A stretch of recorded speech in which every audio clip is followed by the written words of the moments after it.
I'd like to call this meeting to order of the Mahwah Board of Education Public Works Session for January 22nd, 2020. Would you please take roll call, Mr. Speaker? Mr. Copeland. Here. Mr. De Silva. Here. Mr. Denise. Here. Mr. Gallo. Here. Mr. Kizmarski. Here. Ms. Conoco. Here. Dr. Morthy. Ms. Zacone. And Ms. Barron. Here. Adequate notice of agenda of this meeting has been provided to the Ridgewood News and the Record, specifying that the Mahwah Board of Education will meet on January 22nd, 2020 in the Steam Building, 50 Ridge Road, Mahwah, New Jersey. A copy was filed with the Township Clerk. Would everyone please rise before our salute to the flag, which is right behind you. And Mr. Gallo, could you please lead us in this? I pledge allegiance to the flag of the United States of America and to the republic for which it stands, one nation, under God, indivisible, with liberty and justice for all. Thank you. May I have a motion to recess to executive session? Mr. Gallo, second by Mr. Copeland. This should be very short, we'll be back. May I have a motion, please open the meeting to the public. Mr. Gallo, second by Mr. De Silva. Okay, may I have a motion to close to the public? Mr. Kizmarski, second by Mr. De Silva. Thank you very much. Dr. Schoen, you have a report for us this evening. I actually just had two introductions, if I may, tonight. Monday, as everyone knows, was a professional development day for our staff that over the years has continually gotten better and better and better. Mostly and majority because it's now our staff that is running professional development for each other. Mike is our Director of Curriculum Instruction. Kind enough to just give us a little overview of the day. I know that you shared the components and the websites that were created with the instructional committee of the board, but just as an oversight for the board, probably I think it would be great to just speak to it. On Monday, as we all know, we had professional development in our district. As Dr. Schoen referenced, in the past we would bring people in to support our teachers in whatever initiatives that we were trying to work on for that year.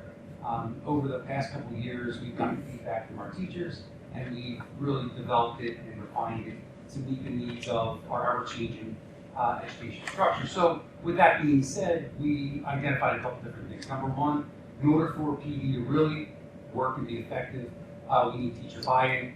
We need it to be something that it's something that's of high interest and choice, and something that also aligns with where our district is going. So in order to really satiate all of those different places, we decided to tap into our experts from within, and we asked the teachers in our district to run different sessions. So from K through 12, the teachers were given a catalog of offerings, and those offerings were over 80 sessions that they were able to choose from, obviously around 40 to 45 at the case 5 level, and then again 40 to 45 at the 6-12 level, again run by our staff.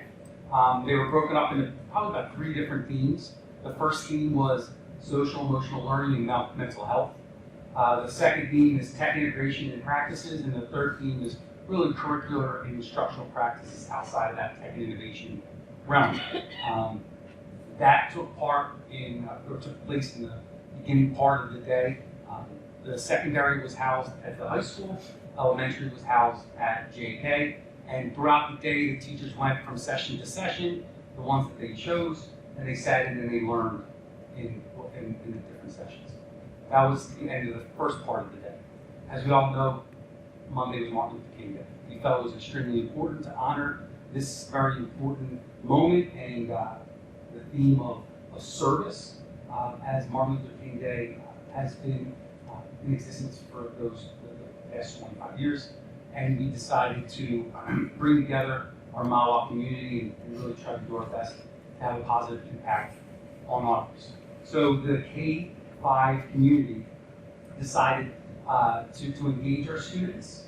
They had penny wars. They raised over $6,000 at the elementary level, and they decided to put that money into a couple different organizations. And if you allow me a minute or two, Bergen County Promise.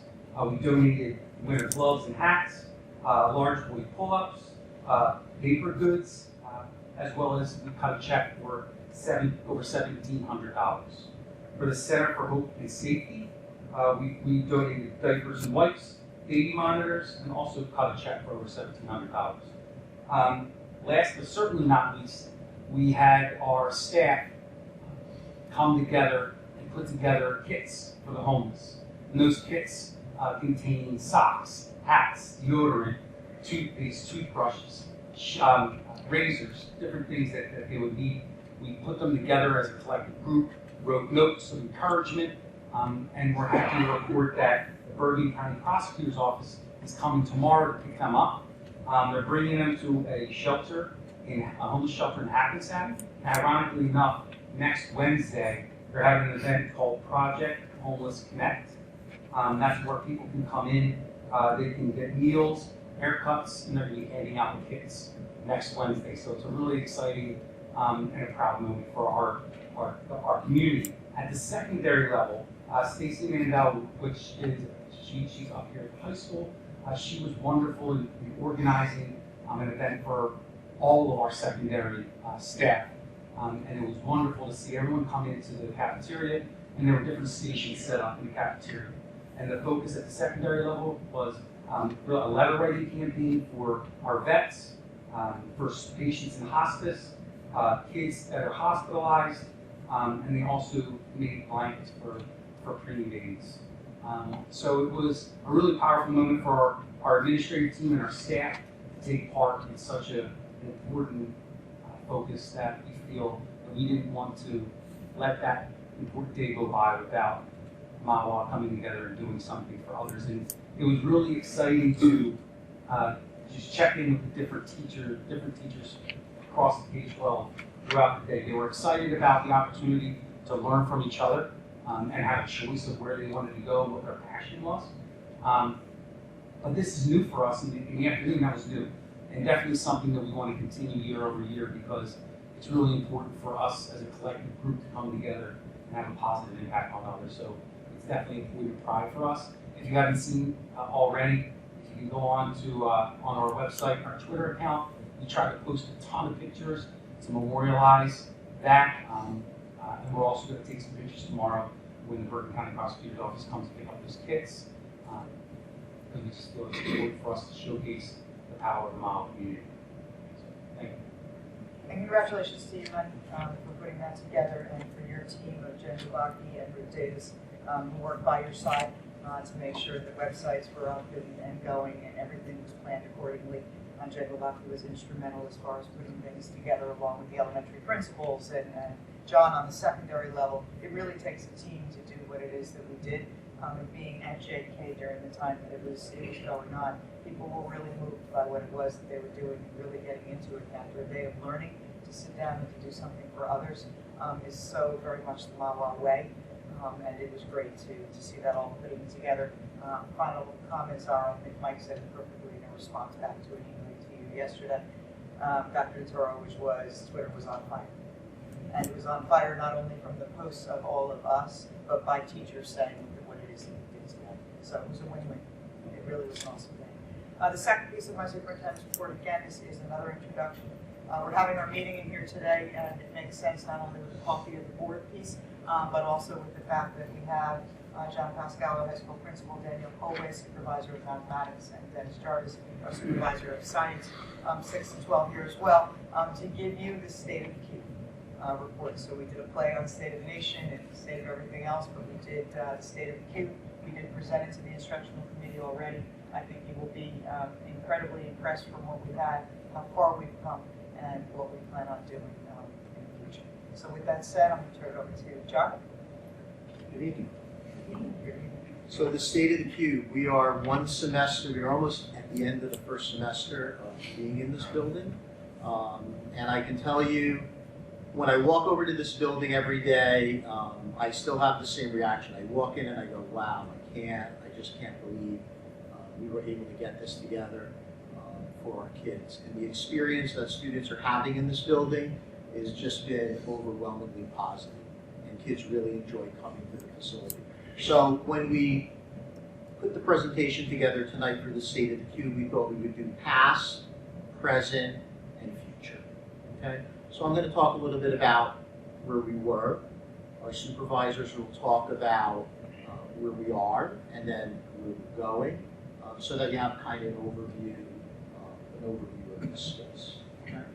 We started this in 2016-17, that school year, which is kind of incredible to me, because when you're in it and you're working on a project for such a long period of time, we kind of lose track of how long it took and what the journey was about.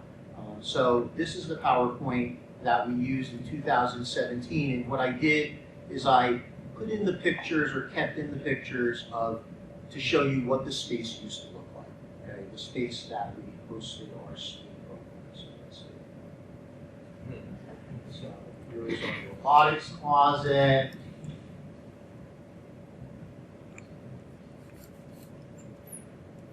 This is our robotics classroom. This is where our first robotics kids were building the first robotics robot for competition. You may have met some of the kids out here when we came in for coffee, because this is the space they're using now. This is actually a corner of a room in building 5.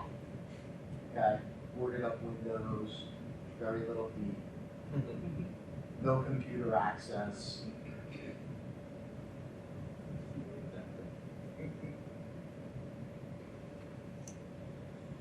Some of our storage area. This is one of the rooms we had where we had tech and engineering principals. This class now is in that lab across the way. Steam design and research. This is one of our science labs where we had some courses. Not enough space really to store anything. See a lot of stuff.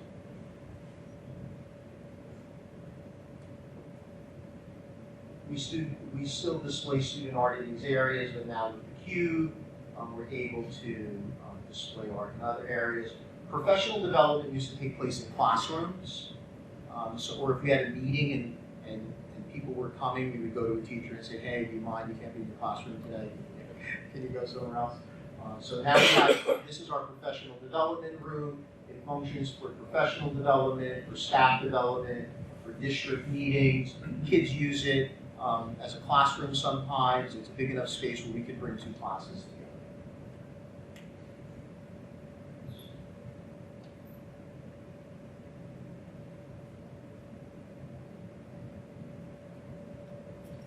So that's where we were.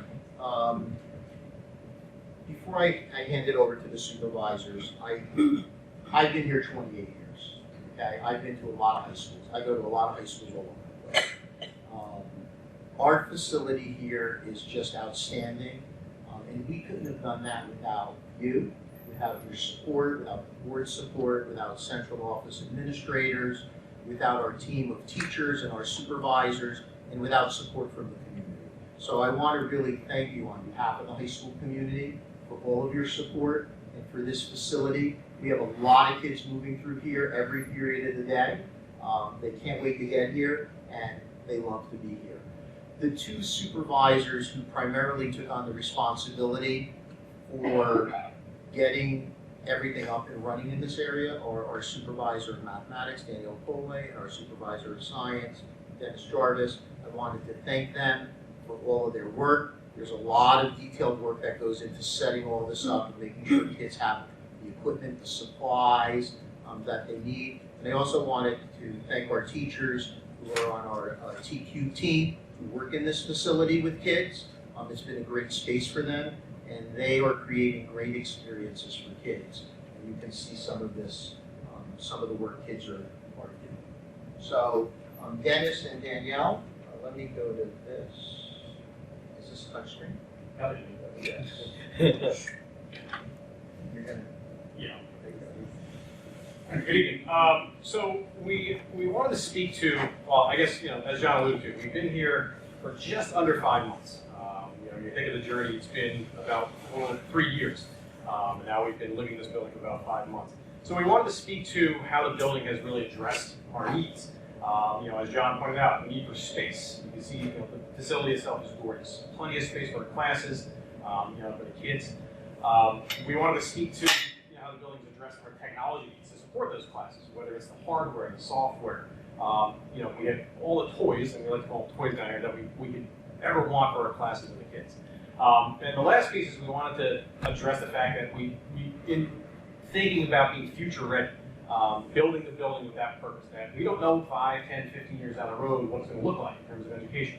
We wanted to build a space that's going to be flexible to that end. And like I said, while the building is gorgeous, it's beautiful, we have everything there, it's really only half the story. Danielle and I, along with Ruth Davis, wanted to really show you what the purpose of the building is, what the living building looked like. So we designed a little video for you guys to take a look at with the kids. And we made a real strong point to include them, and so you guys can actually see what it's like for the kids, for the teachers, and the experience on a day-to-day basis in the building. Okay, so hope you guys enjoy.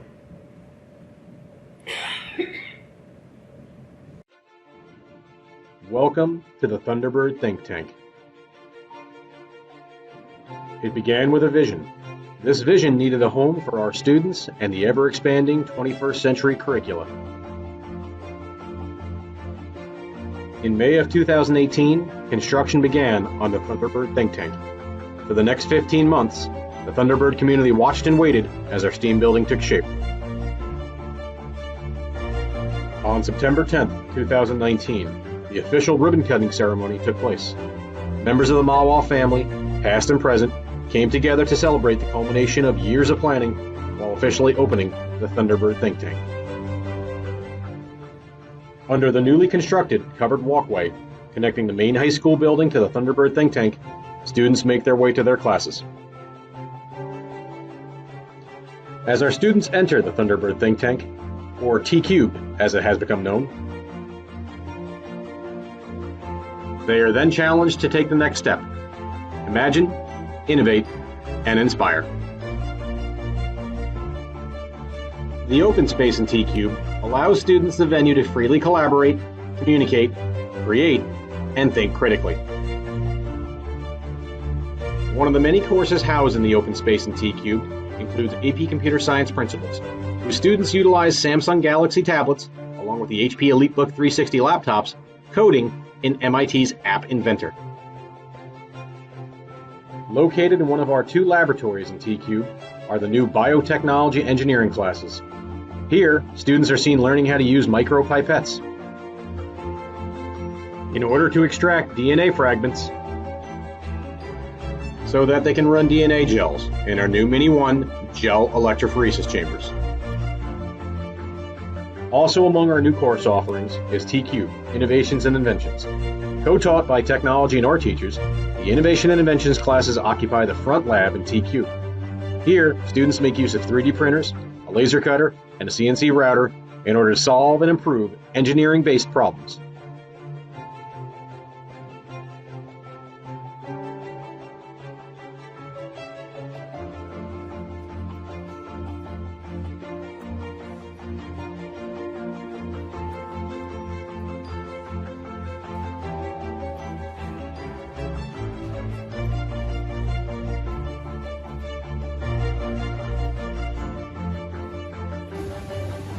Along with the new facility, technology, and course offerings, one of the goals of T-Cube was to maintain and enhance an already robust woodworking and furniture making program.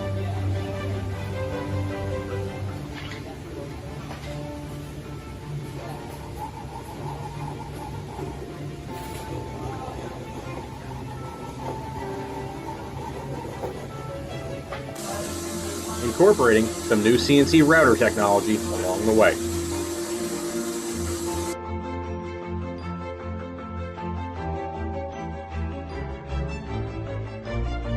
Other existing courses, such as Interior and Structural Design, also benefit greatly from the new facilities and technology while still maintaining essential hands-on components. Home to our Humanoid Robotics course and First Robotics Team 1672, the Robotics Lab is abuzz with now, VEX, and First Robots. Taking advantage of the 12 3D printers housed in the 3D Print Lab,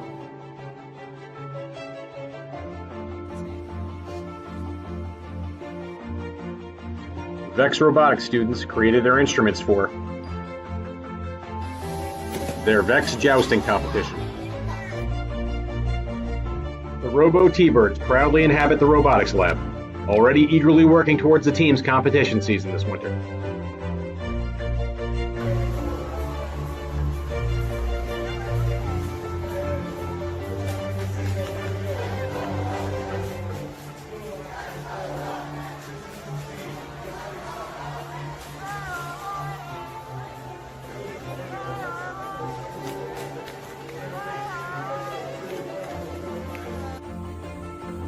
Computer programming and design students take flight with the Loco Robo drones, programmed using Python.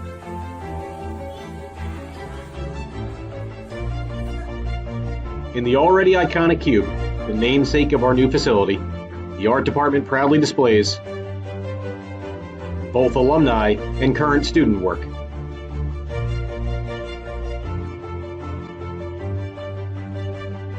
Along with the new instructional spaces, the Thunderbird think tank is home to a state-of-the-art professional development facility that is available for use by the district community.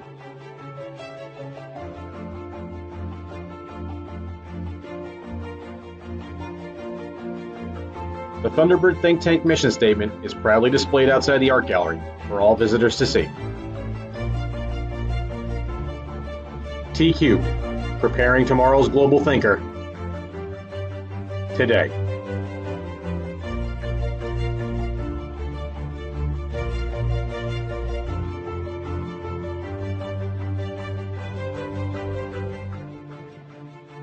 Thank you to all those that made this possible.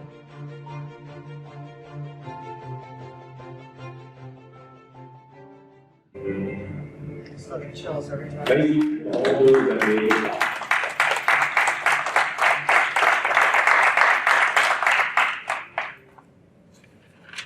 So we get chills also, just walking the building every day, honestly, watching what the students are doing, how the teachers are interacting, and I guess go backwards more really to what the kids are really doing.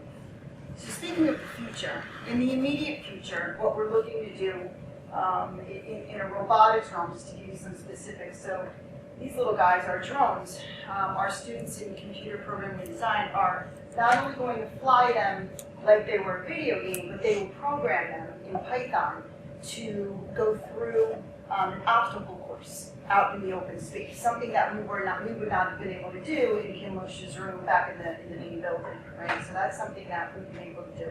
I couldn't, as nice as that video wound up, I couldn't get a video that she took for me and sent to me a little bit later today to show you an obstacle course that the VEX robots, so one of our budding engineers created this VEX robot to go through a different obstacle course out in the open space that was built on all sorts of different boxes with 2x4s and going up and down, backwards, sideways, and they're driving this one so far. It's not programmed yet, but they're driving. And knowing how I drive a regular car, there's no way I would be able to drive that VEX robot on what it would need to be, driven on. And he's seen me park also, so I can attest to that. The students are really learning and having fun, more importantly, in the open space, being able to do what they're doing with that here. And just a quick, in the future, here we're going with, this is, so the MSF funded us beautifully, and we thank them so much for the drones, and also for, this is the Loco Robo arm. So students will be programming in Python also with this robotic arm to be doing all sorts of different tasks that go along with anything that you can think of in terms of even robotic surgeries. So that's where we're going with this. Just as an example, this CNC router, the kids cut this out, so they made this sign to support their first projects. And if you haven't gotten a chance to see this beautiful game board, it's actually an example Andrew Coe, he's one of our talented, multi-talented teachers, created as a model for us for the students that are doing projects in our TQ class. This is where we're going. So I often hear, my kid's not like that math science kid. He ain't ever going to be able to get something done in that building over there, which is not true, because we had to start somewhere. So we start with what we know and where we are with robotics and different engineering. The A stands for something, it really stands for everything in the arts. So we are working in the future, very near future, to make that more of a reality for more students to be open to and equitable to the entire student body, not just the students who may gravitate towards, 3D printing, which we have a lot of stuff over here, and/or robotics. So you did see in the name of the course, the TAMS course, the interior structural design. So those students are in our CAD room, which we didn't picture in the video, but the CAD room and that other open classroom where they are actually bringing in all of the architectural work, which is eventually going to get to them at, printing on the CNC router and over in the back room with the guys in the cookie side. So that's where we're going in the future. It's like what they said in our awesome baseball movies, right? Build it and they will come. Well, we built it. The ideas are coming fast and furious, more than we can even think about funding them. So we're really excited. Also in the near future, speaking of really excited, we're talking about adding virtual reality experiences for students with different sets of goggles that, again, MSF beautifully funded for the secondary level, and we have a whole set of 30 of the Expedition goggles at the middle school level. So such really exciting stuff that, again, we almost don't even really know where to put it yet, but the kids do. So the kids are driving what we're doing, which is awesome. So we thank you for giving us the opportunity to be able to provide all those other opportunities for our kids.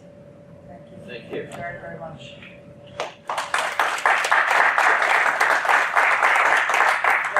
Dennis and John, as much as we enjoy your company, it's been a long day for you. So I head out, but thank you. Thank you very much. I have to put my big robot back. Or be trying to. Yes, you have. Thank you. Thank you. Thank you. Thank you. Mr. Bleeker, do you have a report for us this evening? Yes, the only report I have is regarding the upcoming budget process for the next school year, for the 2021 school year. It's already begun, thanks to many of the principals and supervisors who have already put in some of their budget. I'll be working in the next couple weeks with the Finance Committee to schedule time to review with them. As far as the process for the board, it's going to be similar to past years.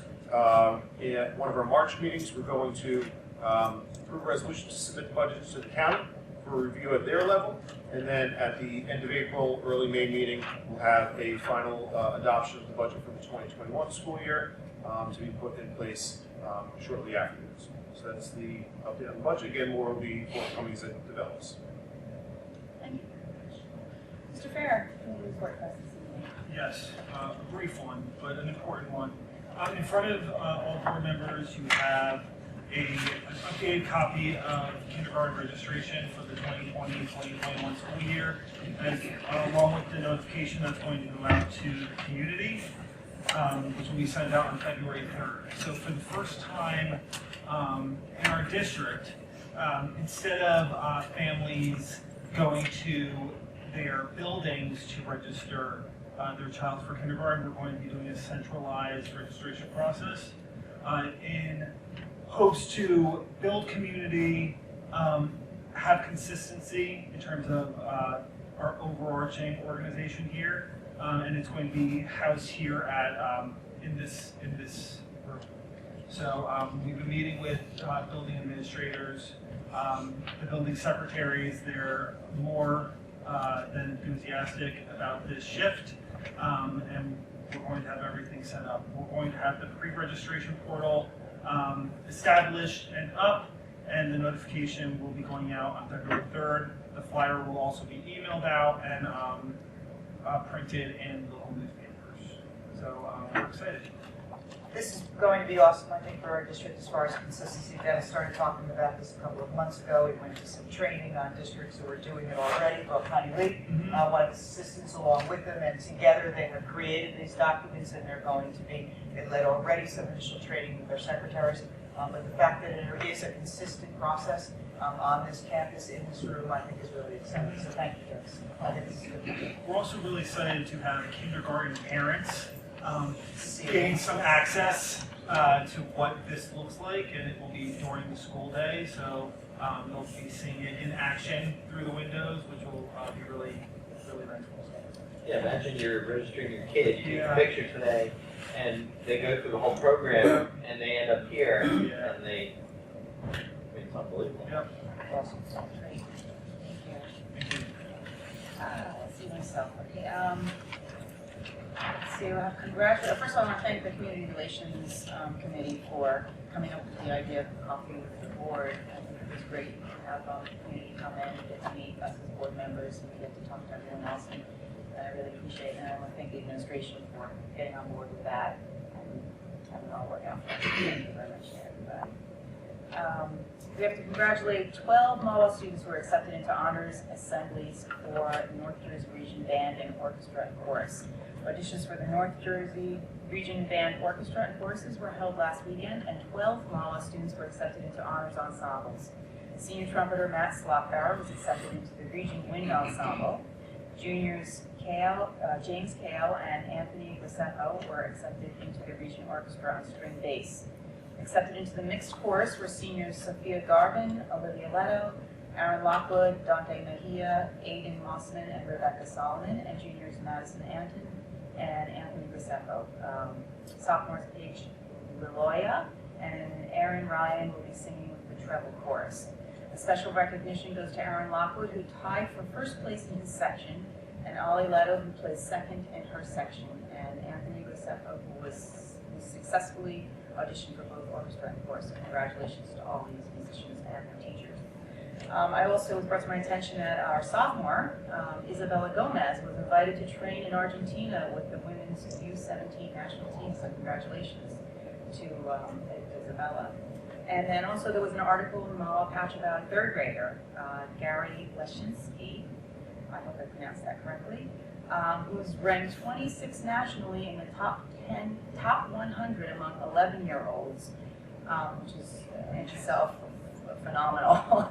And he also has a patent. He has a U.S. patent for an electronic device that's a wearable watch that detects allergic reactions in children. So we're very proud that he's a member of our Mahwah community. And I have nothing else for this evening. Do we have any board committee reports? Anyone? It's just the beginning of the year, so we don't really have the board committees. We're just created, so you can look on your agenda and see who's on which committees. Do you have any additional board member remarks or comments on any non-agenda items? Okay. May I have a motion to move on old business? Ms. Conoco, second by Ms. Saccone. Mr. Cobb. Yes. Mr. De Silva. Yes. Mr. Denise. Yes. Mr. Gallo. Yes. Mr. Kizmarsky. Yes. Ms. Conoco. Yes. Ms. Saccone. Yes. And Ms. Barron. Yes. Now 17A through M, we have a motion to proceed on that. Mr. Copeland, second by Mr. Kizmarsky. Do you have any comments on any of these items? Let's get down with that. Okay, could you please take roll? Mr. Copeland. Yes. Mr. De Silva. Yes. Mr. Denise. Yes. Mr. Gallo. Yes. Mr. Kizmarsky. Yes. Ms. Conoco. Yes. Ms. Saccone. Yes. And Ms. Barron. Yes. We have new business, A through O. I'd like to proceed on that. We have a motion to proceed. Mr. Kizmarsky, second by Ms. Conoco. Do you have any comments on any of these agenda items? All right, please take roll. Mr. Copeland. Yes. Mr. De Silva. Yes. Mr. Denise. Yes. Mr. Gallo. Yes. Mr. Kizmarsky. Yes. Ms. Conoco. Yes. Ms. Saccone. Yes. And Ms. Barron. Yes. Public questions or comments. This section of public participation will be limited to 15 minutes. May I please have a motion to open to the public? Mr. De Silva, second by Mr. Copeland. Evelyn Slopbauer, what are you done with this? Just, okay, no, it's been over 10 years since I registered someone for kindergarten, but they used to have where the child met with a teacher. Do they still do that? And how will that work in this facility? That's not happening on that day. Happens on a different day now? Yeah, so what's happening here, no, it's not happening on a separate day. Oh. So what's going to be here is we're going to have the ESL coordinator will be here, the school nurses will be in attendance, and the school secretaries will be here, and the building principals will be in and out, depending on their schedules. But it's for the purpose of document collection. However, there will be a kindergarten orientation for parents. The Yep. principals will send that information for them. And actually, the dates have been established, and they'll be in the notification going out on February 3rd for the orientation dates. Thank you. Thank you. Anyone else? Okay, we have a motion to close to the public. Mr. De Silva, second by Mr. Gallo. And may I please have a motion to adjourn?